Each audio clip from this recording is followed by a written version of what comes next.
The government and the bankers are terrified that the American people may be waking up a little bit faster than they were hoping.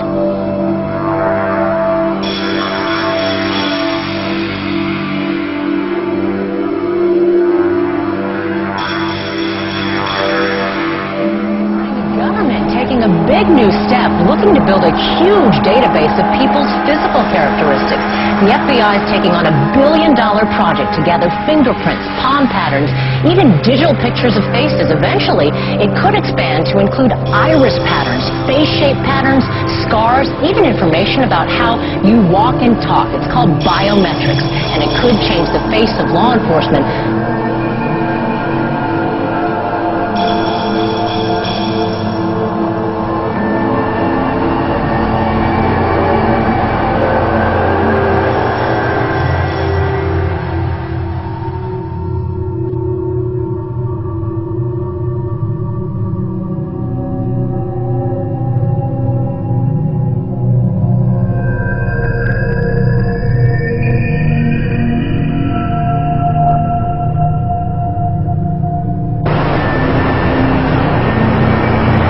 Hey, excuse me, sir. What kind of a gun is that you got there? Am I being filmed right now? Yeah, you are. What kind of gun is that you're holding? Why are you filming? I want to know why you think that's necessary to carry that kind of weapon to walk through people's cars to the airport. I don't have to answer your question. It's none of your business. It's none of my business. Don't you work for me since I'm a citizen of Phoenix and the United States? I work for a sergeant. You want to talk to my sergeant? Okay, doesn't your sergeant work for me? Isn't he a servant of the people? I'm not going to have this. Doesn't your car say to protect and to serve, and you're walking around with a machine gun, harassing people? Huh? How would you feel if somebody walked up to your car with a machine gun? Huh? You don't want to answer me? Oh man, you're pointing at people, telling them what to do, huh, with a machine gun. Hey, excuse me, what kind of gun did you say that is? An AR? An AR? Thanks. Hey, he wouldn't tell me, because I wasn't admiring it. Oh. 1 million terrorism suspects in America. A leading civil liberties group claims that's the number on the watch. Good morning to you. And about 180 new laws were passed this past session. About a dozen or so. Critics say the Department of Homeland Security document unfairly paints military vets as right-wing extremists. To tell you about the Department of Homeland Security tonight, telling law enforcement agencies that homegrown right-wing extremist groups are growing. They're gaining strength, according to the report, by exploiting fears about President Obama's race, as well as fears about the economy. Almost 5,000 strong, the brigade is based at Fort Stewart, Georgia, under, quote, the primary purpose of this force is to provide help to people in need in the aftermath of a WMD-like event in the homeland, so that were they called to support civil authority, those governors or local state jurisdictions that might need our help, that they would be responsive and capable in the aftermath of an event like this, end quote. On Capitol Hill, questions about how the Pentagon determined that a thinly stretched military with two conflicts underway could spare these troops. Infantry brigade is designed to engage an enemy with maximum effective force and destroy it. That's not the sort of thing anybody wants to see in the streets of the United States. We're in a fascist economy right now in terms of the reason things are the way they are. Fascism should more properly be called corporatism, and that is when corporations and the government are in league together to basically exploit the common people, to extract wealth from them, to basically grind them down into poverty and grab all the goodies for themselves.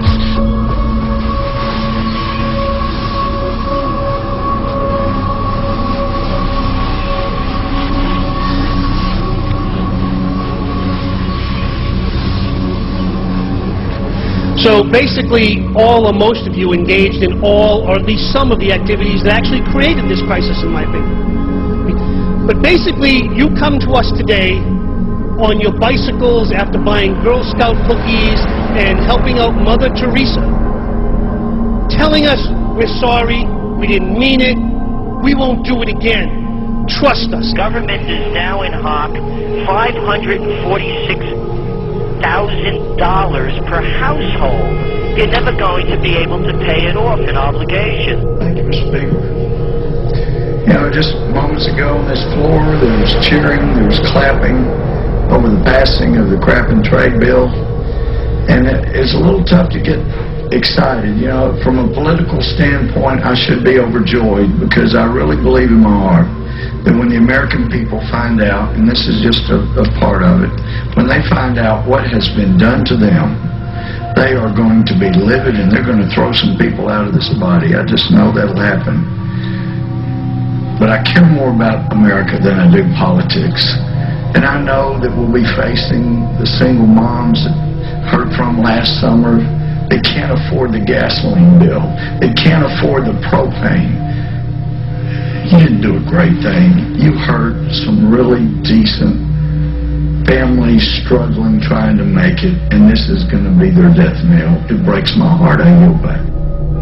You're bankrupting the nation with these rescue plans, these buyout schemes, cap and trade, play cash for clunkers, you name it. What can Americans do if they are opposed to the road that the government officials are bringing us down? But the people really don't have a choice. There is no ballot box. You know, I'm of Italian descent, and I've heard enough mafia stories for the rest of my life. If you want to look at a mafia, you could call it the Republican and Democratic Party.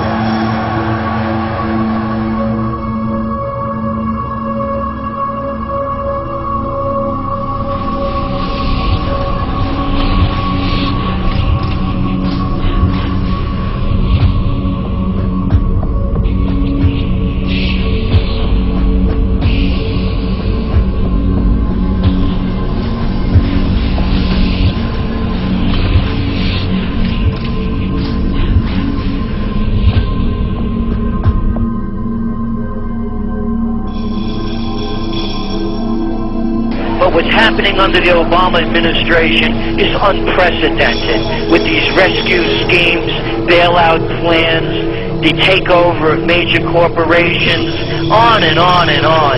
So, yes, it has been going on a long time, but it's accelerating now at a level that makes our country that used to be the empire of entrepreneurial opportunity now just a country to save the too big to fail. As a result of the swift and aggressive action we took in the first few months of this year, we've been able to pull our financial system and our economy back from the brink.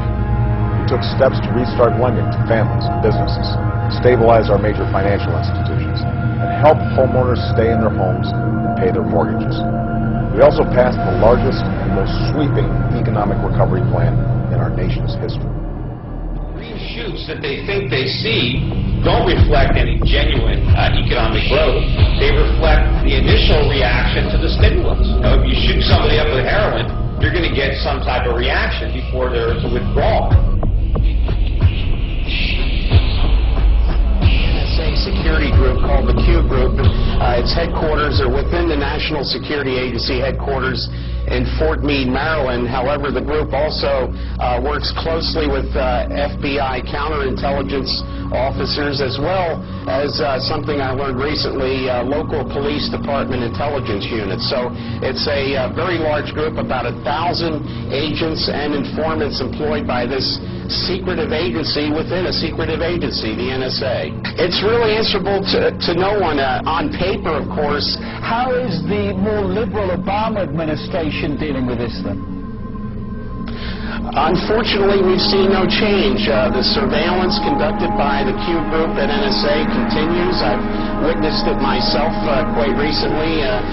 There's been no effort to curtail this organization. Unfortunately, NSA's power is growing because the Obama administration is now giving them new powers to conduct surveillance in cyberspace. They're placing the Cyber Command under the control of the National Security Agency. So no change. Actually, the powers of the NSA are expanding greatly under President Obama. I think they're gearing up against a possible revolt, but I'm pretty sure their ideal would be that we, the American people, will just knuckle under and surrender completely, and they won't have to go to that open force in the streets.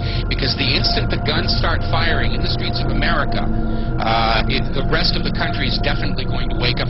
I think they're still convinced that they can complete the encirclement and enslavement of America without having to fire a shot, and that is their ideal. Because once the shooting starts, then all the pretext and all the illusion is gone completely. We're going to see food riots, tax protests, farmer rebellions, student revolts, squatter dig-ins, homeless uprising, tent cities, ghost malls are already popping up, general strikes, board snappings, kidnappings, and mob rule. I think we are coming up on a point where we're going to see violence in the streets of America, and I don't like it, but I don't see any way to avoid it at this point.